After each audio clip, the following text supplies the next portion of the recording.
Hello friends, welcome to study कर। आज है 8 अप्रैल और आज हम डिस्कस करने वाले हैं 8 अप्रैल से रिलेटेड करंट अफेयर्स को, जो कि आपके एग्जाम के लिए बहुत ही इंपॉर्टेंट होगा।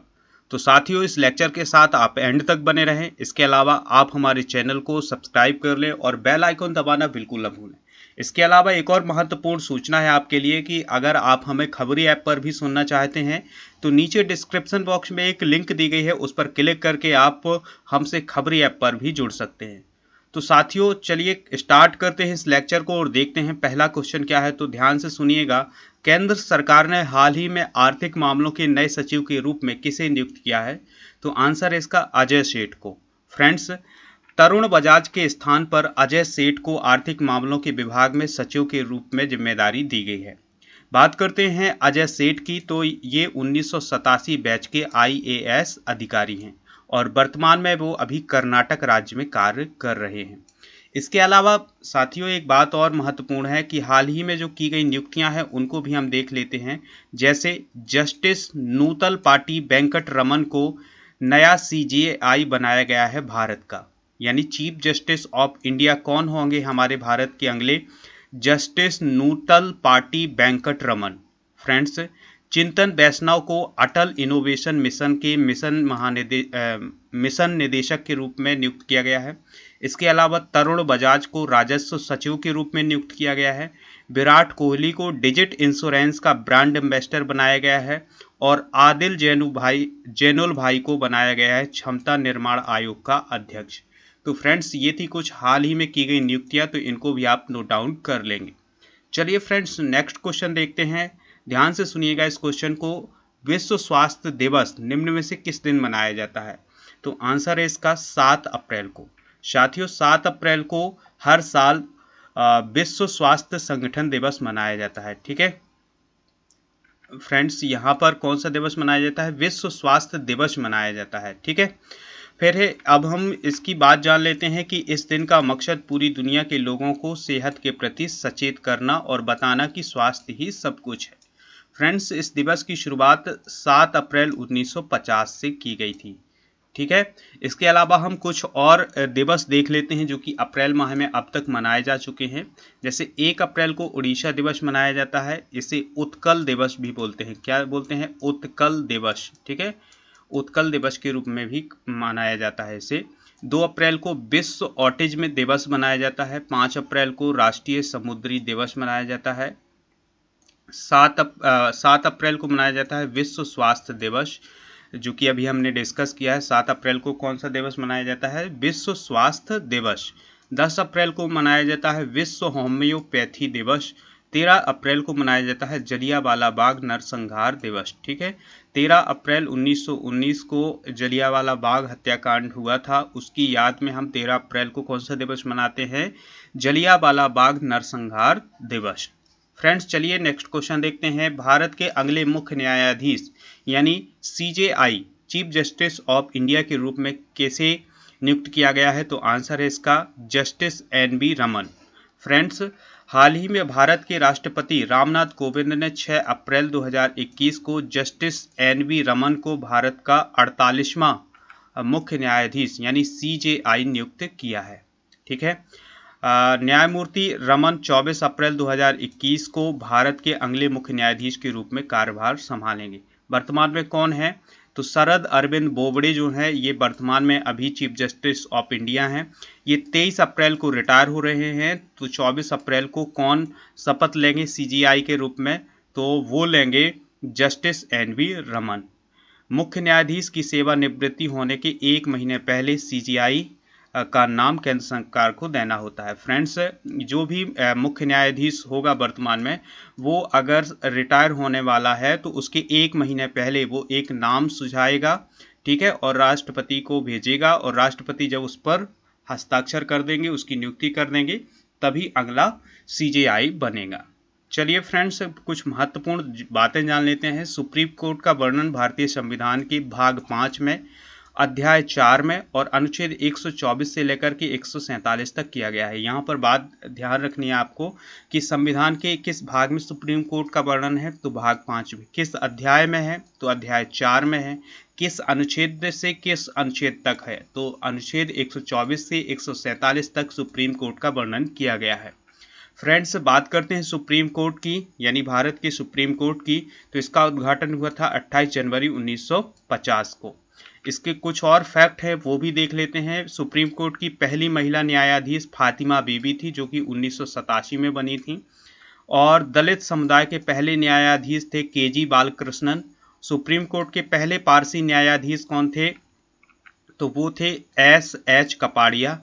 वर्तमान में सुप्रीम कोर्ट में न्यायाधीशों की संख्या कितनी है, 31 है, जिसमें से एक मुख्य न्यायाधीश है और 30 अन्य न्यायाधीश हैं। ठीक है। कार्यकाल होता है 65 वर्ष, या फिर कोई महाभियोग की प्रक्रिया चलाई जाए उसके द्वारा भी हटाया जा सकता है। सुप्रीम कोर्ट का कहाँ पर है भारत में, तो ये कहाँ पर है, दिल्ली में है। चलिए फ्रेंड्स, नेक्स्ट क्वेश्चन देखते हैं। विश्व बैंक ने किस राज्य में स्वास्थ्य सेवाओं में सुधार के लिए 3.2 करोड़ डॉलर की एक परियोजना को मंजूरी दी है, तो ये राज्य है मिजोरम। फ्रेंड्स, हाल ही में विश्व बैंक ने मिजोरम में स्वास्थ्य सेवाओं में सुधार के लिए 3.2 करोड़ डॉलर की एक परियोजना को मंजूरी दे दी है। इस परियोजना में गरीबों और कमजोर लोगों को और दूर दराज के क्षेत्रों में रहने वाले लोगों को महत्वपूर्ण स्वास्थ्य सेवाएं देने का काम किया जाएगा। फ्रेंड्स, यहाँ पर हम कुछ महत्वपूर्ण बातें जानते हैं। ये है हमारे भारत का मैप, और इसमें पूर्वोत्तर के जो राज्य हैं उनको, उन 7 राज्यों को हम सेवन सिस्टर स्टेट बोलते हैं। तो उनके बारे में आज जानते हैं कि 7 सिस्टर स्टेट कौन कौन से हैं। ठीक है। तो साथियों, 7 राज्यों को मिलाकर के हम 7 सिस्टर बोलते हैं, 7 सिस्टर स्टेट बोलते हैं, या 7 बहनें बोलते हैं। तो वो उनके नाम सुनिएगा कि वो 7 बहनें कौन कौन सी हैं, कौन कौन से राज्य आते हैं 7 बहनों के अंतर्गत। तो वो है अरुणाचल प्रदेश, असम, नागालैंड, मणिपुर, मिजोरम, त्रिपुरा और मेघालय। ये 7 राज्य 7 बहनों के नाम से जाने जाते हैं। ध्यान से सुनिएगा कि इसमें सिक्किम का नाम नहीं लिया गया है। ठीक है। सिक्किम 7 स्टेट के अंतर्गत नहीं आता है, यानी 7 बहनों के अंतर्गत नहीं आता है। 7 बहनों के अंतर्गत कौन कौन से राज्य आते हैं, अरुणाचल प्रदेश, असम, नागालैंड, मणिपुर, मिजोरम और त्रिपुरा, और इसके अलावा मेघालय। चलिए फ्रेंड्स, हम इनकी एक एक करके राजधानी देख लेते हैं। जैसे अरुणाचल प्रदेश है, तो अरुणाचल प्रदेश की राजधानी ईटानगर है। अरुणाचल प्रदेश की राजधानी क्या है, ईटानगर है। फ्रेंड्स, एक और बात नोट कर लीजिएगा कि जो अरुणाचल प्रदेश है, अरुणाचल प्रदेश की यूटी के रूप में, यानी केंद्र शासित प्रदेश के रूप में स्थापना हुई थी 1972 में। कब हुई थी, 1972 में हुई थी। और इसे 1987 में, कब, 1987 में पूर्ण राज्य का दर्जा दिया गया था। किसे, अरुणाचल प्रदेश को। चलिए फ्रेंड्स, अब हम बात करते हैं आसाम की। तो आसाम की राजधानी क्या है, दिसपुर है। क्या है, असम की राजधानी क्या है, दिसपुर है। और इसे 1950 में इसका फॉर्मेशन हुआ था। मतलब कब बना था असम, 1950 में। फिर है इसके बाद मेघालय। कौन सा राज्य है, मेघालय। तो मेघालय की राजधानी क्या है, हम सबको पता है मेघालय की राजधानी क्या है, शिलोंग है। क्या है, शिलोंग। और मेघालय को कब बनाया गया था, 1972 में। कब बनाया गया था, 1972 में। चलिए फ्रेंड्स, फिर इसके बाद अगला राज्य है त्रिपुरा। कौन सा राज्य है, त्रिपुरा। तो त्रिपुरा की राजधानी क्या है, अगरतला। ध्यान रखिएगा, त्रिपुरा की राजधानी क्या है, अगरतला। और इसका फॉर्मेशन हुआ था 1956 में। कब हुआ था, 1956 में।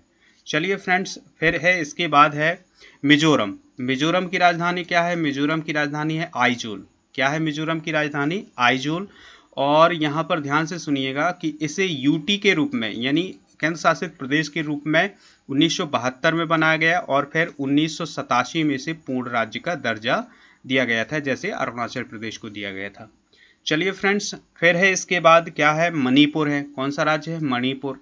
तो मणिपुर की राजधानी क्या है, मणिपुर की राजधानी है इम्फाल। क्या है, मणिपुर की राजधानी इम्फाल है। और इसे 1972 में इस राज्य को बनाया गया था। ठीक है। अब बचा कौन सा राज्य हमारा 7 सिस्टर में, तो बचा नागालैंड। नागालैंड की राजधानी क्या है, कोहिमा। क्या है, कोहिमा। ध्यान रखिएगा कि नागालैंड की राजधानी क्या है, कोहिमा। यहाँ से क्वेश्चन जरूर बनते हैं। तो नागालैंड का फॉर्मेशन हुआ था 1963 में। तो आपने यहाँ पर देखा है कि ये जो 7 राज्य हैं, इन 7 राज्यों को हम 7 बहनों के नाम से भी जानते हैं। इसमें सिक्किम राज्य नहीं आता है। ध्यान से सुनिएगा कि सिक्किम पूर्वोत्तर के राज्यों में आता है, लेकिन 7 बहनों में नहीं आता है। तो 7 बहनों में नाम याद रखिएगा कि कौन कौन से हैं वो राज्य। तो वो राज्य हैं कौन? अरुणाचल प्रदेश, असम, मेघालय, त्रिपुरा, मिजोरम, मणिपुर और नागालैंड। चलिए फ्रेंड्स, नेक्स्ट क्वेश्चन देखते हैं। बहुत ही इंपॉर्टेंट क्वेश्चन है। हाल ही में किस राज्य सरकार ने पश्चिमी घाट के सिंधु दुर्ग जिले में अम्बोली क्षेत्र को जैव विविधता विरासत स्थल घोषित किया है? तो आंसर है इसका महाराष्ट्र सरकार ने। हाल ही में महाराष्ट्र सरकार ने पश्चिमी घाट में सिंधु दुर्ग जिले में अम्बोली क्षेत्र को जैव विविधता विरासत स्थल घोषित किया है। बीते दिनों महाराष्ट्र में वन्य जीव शोधकर्ताओं के एक समूह ने सिंधु दुर्ग जिले की सावंतवाड़ी तहसील में अम्बोली के पास मीठे पानी में पाई जाने वाली मछली की एक दुर्लभ प्रजाति की खोज की थी और उस मछली का नाम था सिस्टुरा हिरण्यकेशी। क्या नाम था? सिस्टुरा हिरण्यकेशी। फ्रेंड्स, यहाँ पर बात आई है महाराष्ट्र की, तो राजधानी मुंबई है और मुख्यमंत्री कौन है? उद्धव ठाकरे। राज्यपाल कौन है? भगत सिंह कोश्यारी। और चलिए फ्रेंड्स, नेक्स्ट क्वेश्चन देखते हैं। संयुक्त राष्ट्र हर साल किस तारीख को विकास और शांति हेतु अंतर्राष्ट्रीय खेल दिवस मनाता है? तो आंसर है इसका 6 अप्रैल को। हर साल 6 अप्रैल को विकास और शांति के लिए अंतर्राष्ट्रीय खेल दिवस मनाया जाता है। इस दिन दुनिया भर में कई तरह के खेलों का आयोजन किया जाता है। Friends, international day of sport for development and peace को मनाए जाने का मुख्य उद्देश्य है कि खेलों के द्वारा सामाजिक परिवर्तन, सामुदायिक विकास को चलाने के साथ साथ शांति की समझ को भी बढ़ावा दिया जाए। चलिए फ्रेंड्स, नेक्स्ट क्वेश्चन है, बहुत ही इंपॉर्टेंट क्वेश्चन है। जम्मू कश्मीर की किस नदी पर दुनिया के सबसे ऊंचे रेलवे ब्रिज का आर्क का कार्य पूरा हुआ है? तो वो नदी है कौन सी? चिनाब नदी। फ्रेंड्स, हाल ही में जम्मू कश्मीर को भारत से जोड़ने के लिए जम्मू के रियासी चिनाब नदी पर विश्व के सबसे ऊंचे रेलवे पुल का निर्माण इंजीनियरों ने कर दिया है। ठीक है, और यह एक इतिहास बन गया है। इस ब्रिज का निर्माण पूरा हो गया है, यानी ये आप देख सकते हैं। देखिए, ये कौन सी नदी है? चिनाब नदी है और इस पर ये एक रेलवे ब्रिज बना है जो कि सबसे ऊंचा रेलवे ब्रिज है। ठीक है, रेलवे ब्रिज के दोनों सिरों को जोड़ दिया गया है और ये ब्रिज कन्याकुमारी को सीधे कश्मीर से जोड़ रहा है। ठीक है, चलिए फ्रेंड्स, नेक्स्ट क्वेश्चन है। किस देश के विदेश मंत्री भारत के सरकारी दौरे पर नई दिल्ली पहुंचे हैं? तो फ्रेंड्स, आंसर है इसका इरिट्रिया। इरिट्रिया देश के जो विदेश मंत्री हैं वो भारतीय यात्रा पर हैं, यानी भारत की यात्रा पर हैं। इरिट्रिया देश के विदेश मंत्री कौन है? उस्मान सालेह मोहम्मद। वो भारत के सरकारी दौरे पर नई दिल्ली पहुंच चुके हैं और वो भारत के विदेश मंत्री एस जयशंकर से मुलाकात करेंगे। यहाँ पर बात आई है इरिट्रिया देश की, तो इरिट्रिया एक पूर्वी अफ्रीकी देश है, मतलब अफ्रीका के पूर्व में स्थित एक देश का नाम है इरिट्रिया। ठीक है, जिसका आधिकारिक तौर पर नाम है इरिट्रिया राज्य, इरिट्रिया स्टेट बोला जाता है इसे। ठीक है, फिर है इसके पश्चिम में सूडान देश है, दक्षिण में इथियोपिया देश है, दक्षिण पूर्व में जिबूती है और इस देश के पूर्व और उत्तर पूर्व भाग में सऊदी अरब है और यमन है। ठीक है, और इसके बगल में कौन सा सागर है? लाल सागर है। ठीक है, बात करते हैं इसकी राजधानी की, तो राजधानी है क्या? अशमारा। और राष्ट्रपति कौन है? आइसाइस अफेवेरकी। ठीक है, ध्यान से सुनिएगा इनका नाम। आइसाइस अफवेरकी जो है यहाँ के क्या है? राष्ट्रपति है। तो फ्रेंड्स, ये लेक्चर आपको कैसा लगा ये आप हमें कमेंट बॉक्स में बताएंगे और दोस्तों के साथ इसे शेयर करें और सब्सक्राइब करना बिल्कुल न भूलें चैनल को। मिलते हैं नेक्स्ट लेक्चर में। जय हिंद।